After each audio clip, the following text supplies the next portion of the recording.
Hello, everybody, and welcome to Taking Control, the ADHD podcast on rashpixel.fm. I'm Pete Wright, and right over there, successfully, Nikki Kinzer. Hello. Hello. How are you? I'm doing so well. This is a good day. It is. It's a fun show today. Oh, we've got so many people have written in with their success stories and the things that have helped them find success living with ADHD, and they are in different stages of their process of understanding ADHD. There are different stages of building systems. It's so many great recommendations. People who love the things that we've talked about on the show and introducing us to new things we've never even heard of. I am very excited about what is on the docket today. Yay.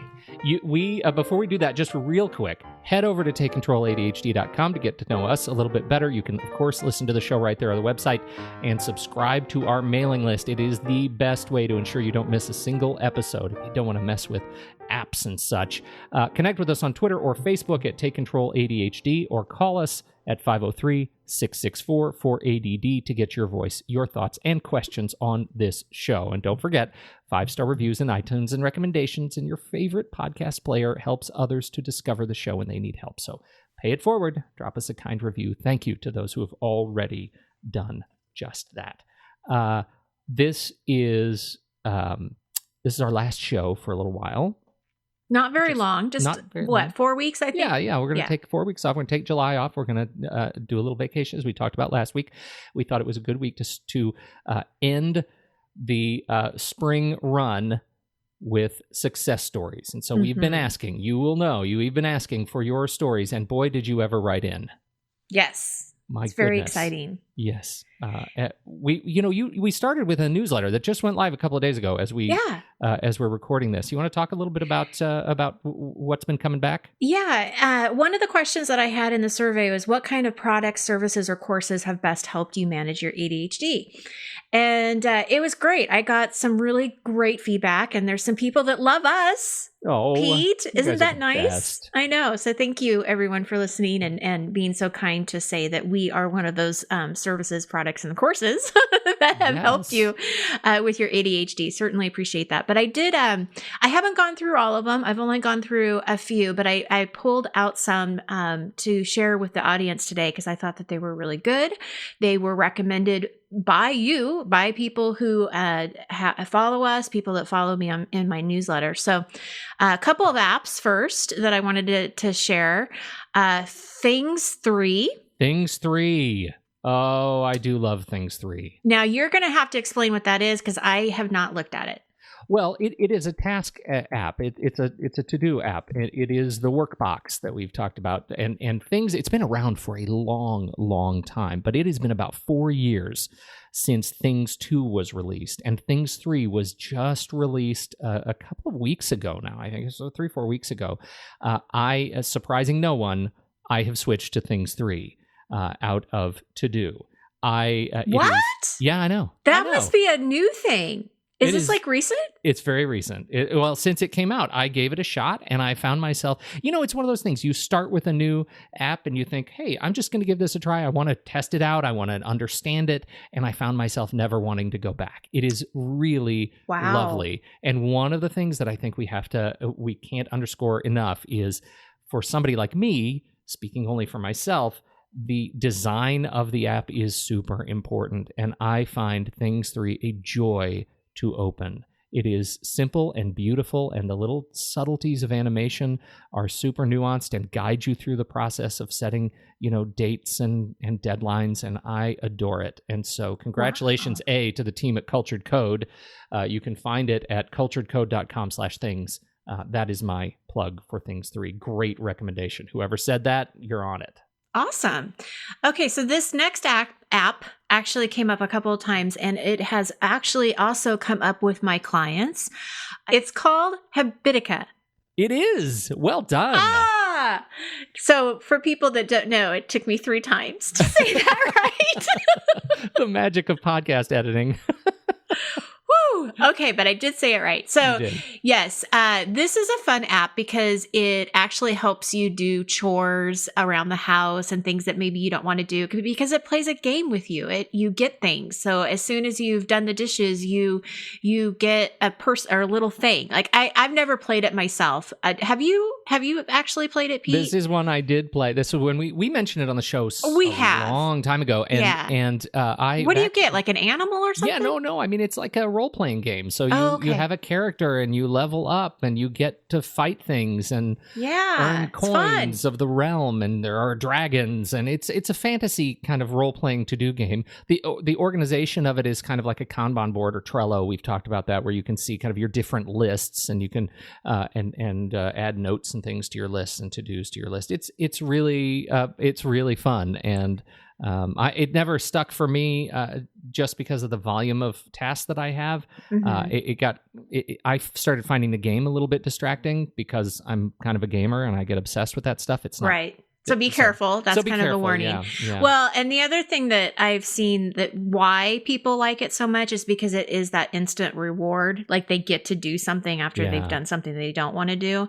But I can also see it being a distraction. So we have a warning there, but it may be something to try.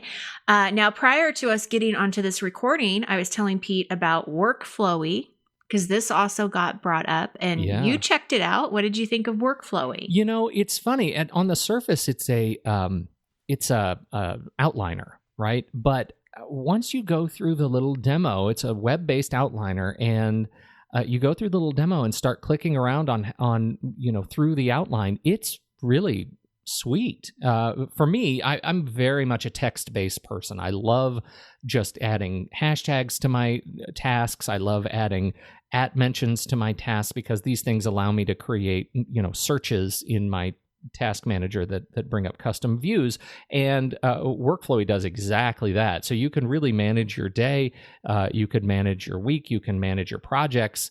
And navigate it. That's the real innovation with Workflowy, is navigating through long lists of things to make it feel not quite so overwhelming. So this is something I think I'm going to incorporate into my own workflow and see where it might fit.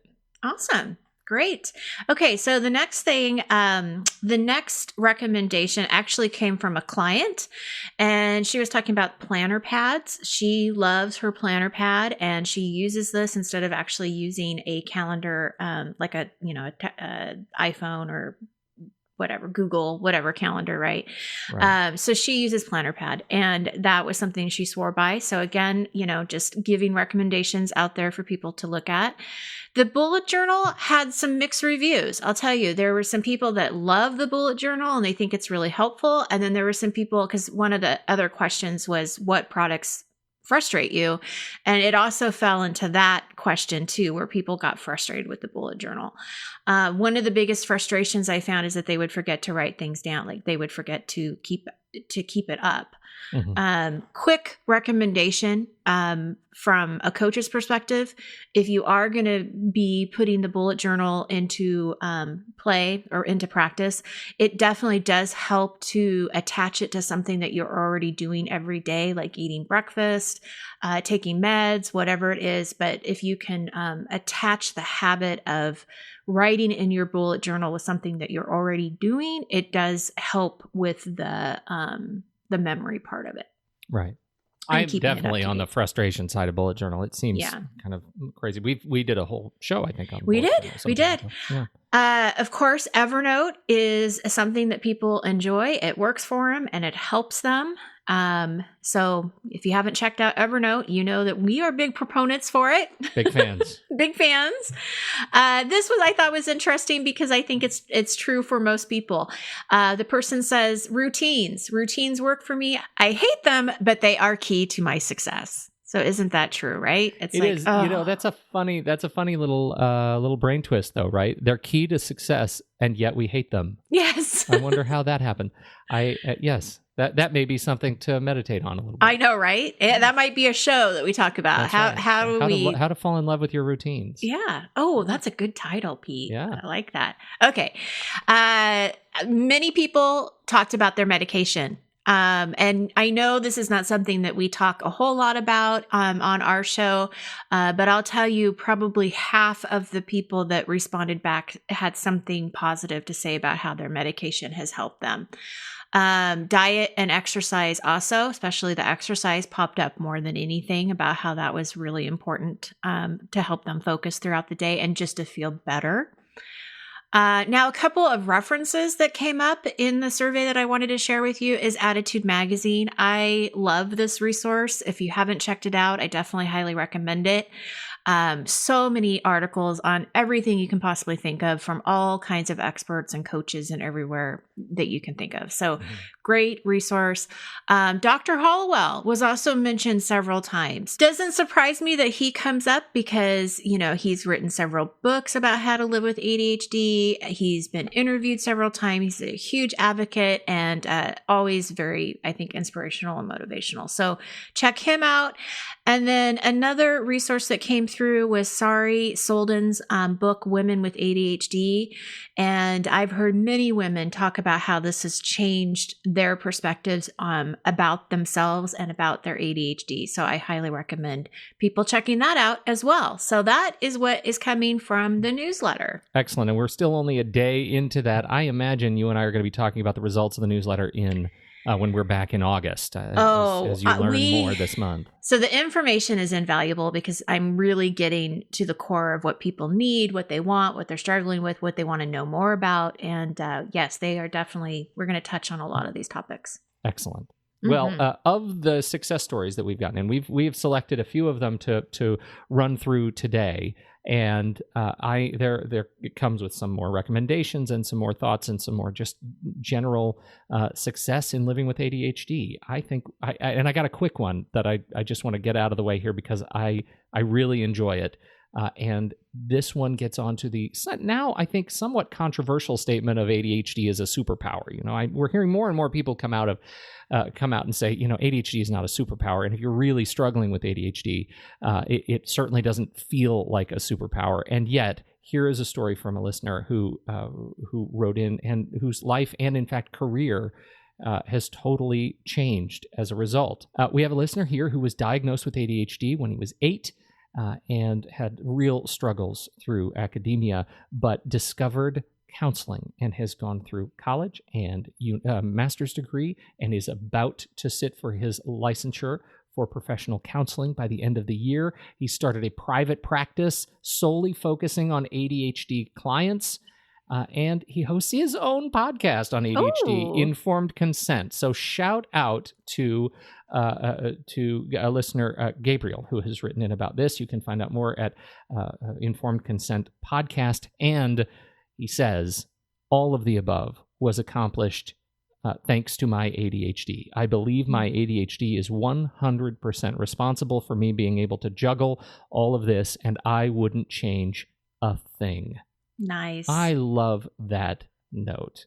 Yes. This is an example of that, changing the language, changing the script that you live with in your brain, and discover what those strengths are. Know that there are compensations you have to make, but there are strengths too. And I love this story. That's that. Awesome. Listener Laura writes in with some thoughts, a story, and a recommendation. This actually spins off of our conversations on limiting beliefs.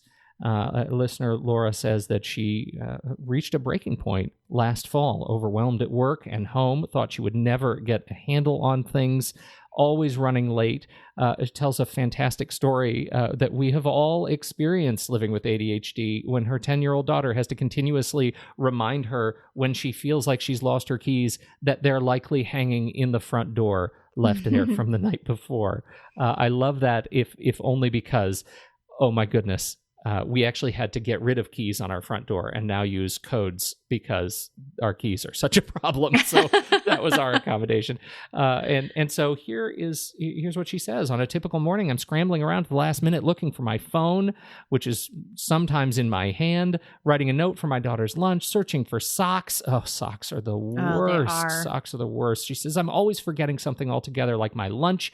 One day I honestly thought someone else at work must have eaten it because I'd remembered making it. It wasn't wasn't until I got home and saw it sitting on the couch in the living room, all ready to go, that I realized what had happened. So when I heard Pete talking about the 30/30 app, I had to check it out. The 30/30 app, I can't place when we talked about this app. It was some time ago, but this is a very successful app. She says here that her intention was to get a better handle on her morning routines and to make mornings fun and not so stressful. The 30/30 app was a game changer. I entered a few morning tasks in there and off we went. The app's like a rotating checklist. You adjust the times as you go, and then it's ready to go for the next day. The first few days, I played around with the times a bit. I got my daughter involved, and it became a game.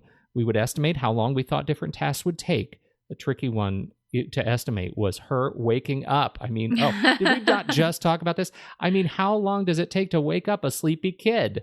I still don't have a good answer for that one. Hallelujah. I don't either. This is an interesting point here. She says, as I use the app, I realized that some tasks take longer than expected. I also realized that I wasn't accounting for everything. All of those smaller 1 to 2 minute tasks actually add up. Entering those tasks in the app helped me to remember those little things like close the rabbit's cage, put waters in my bag, pack the lunches, put the lunches in our bags, check my daughter's school folder, all those sorts of things. Once I understood how long these tasks took, I was better able to negotiate the time and shift things around or even skip tasks as needed. So now I am happy to say the mornings are much more relaxed, less stressful, and I get to work on time, even get there 10 to 20 minutes early. I'm also getting at least 10 minutes of exercise, one of my mini habits, every morning as part of my daily mini routine. habits. Yes. I love that. So good. What do you think? I think it's great. So many great things about this, especially how it's taught her how to estimate the time and how to sort of plan for that, how long things are taking, and then realizing that those smaller tasks were actually adding up.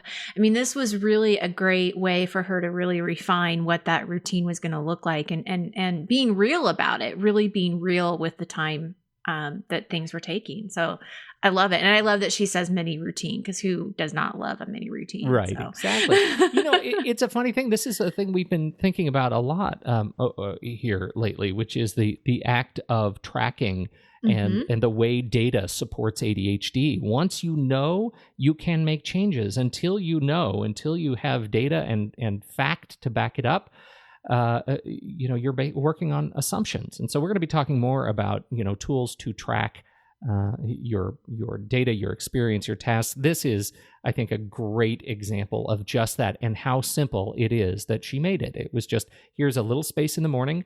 Here's in this case, an app, but frankly, you could use a whiteboard. You can make change in your life based on just focusing on small spaces, one at a time. Really great suggestion. Next, all right. Yes, next we have a success story that is not yet complete.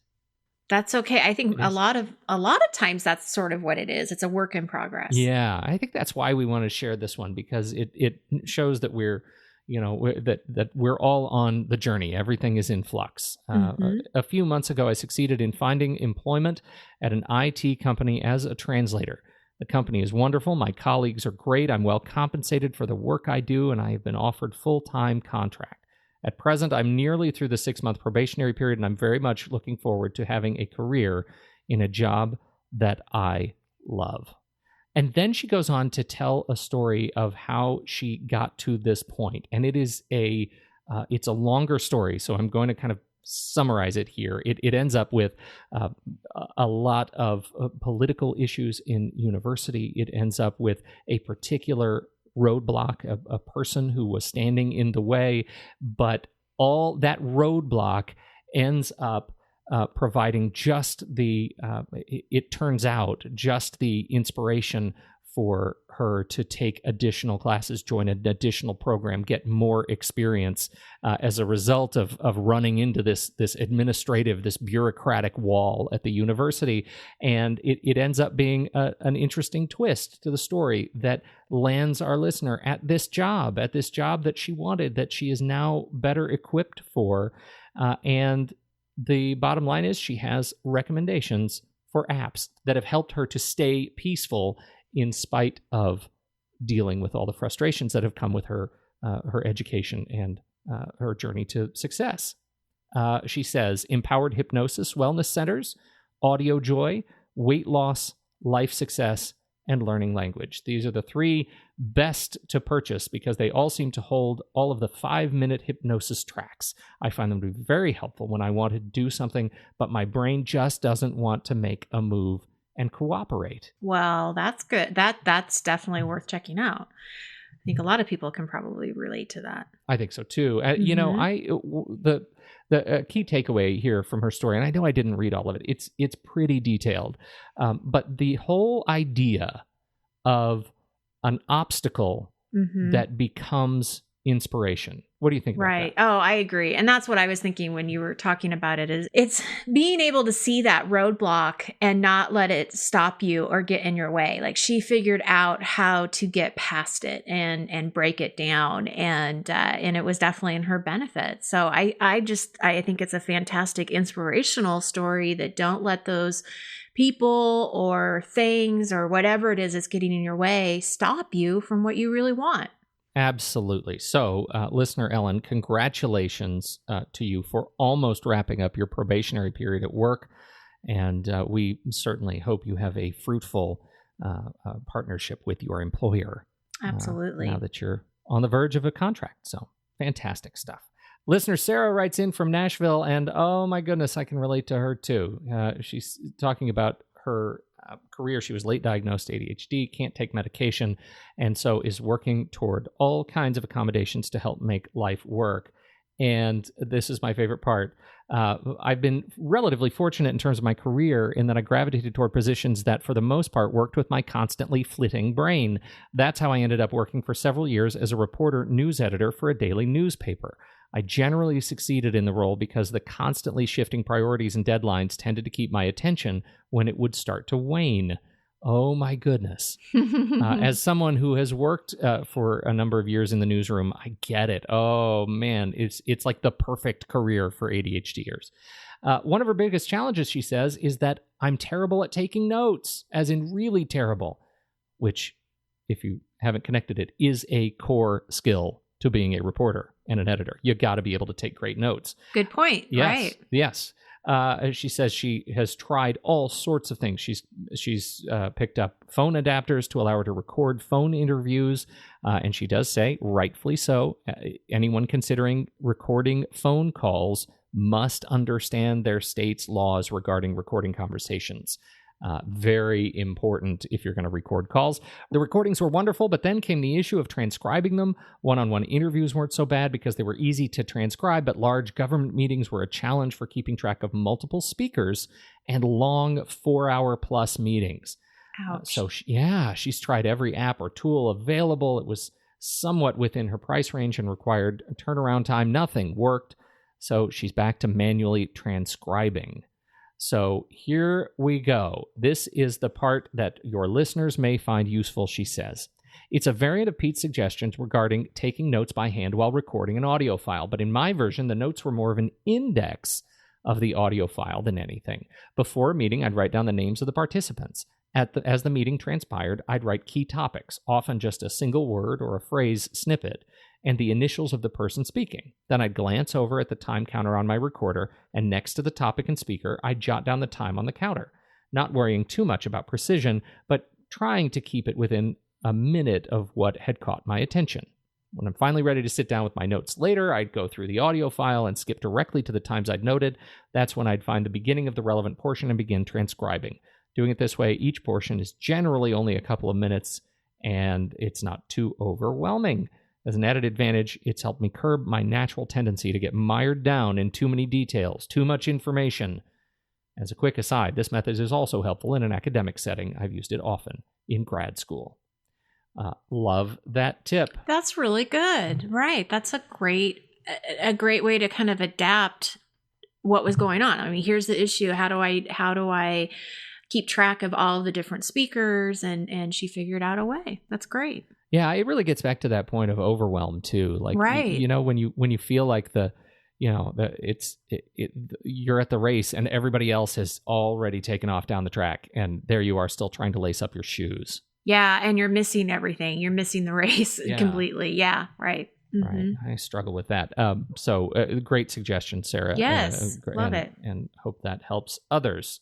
And our last, we're just throwing this in. We already talked about it last week. This is a reminder from our listener who uses Day One as a fashion accessory. Have you started doing this yet, Nikki? No, but I still think it's a great idea. It is a great idea.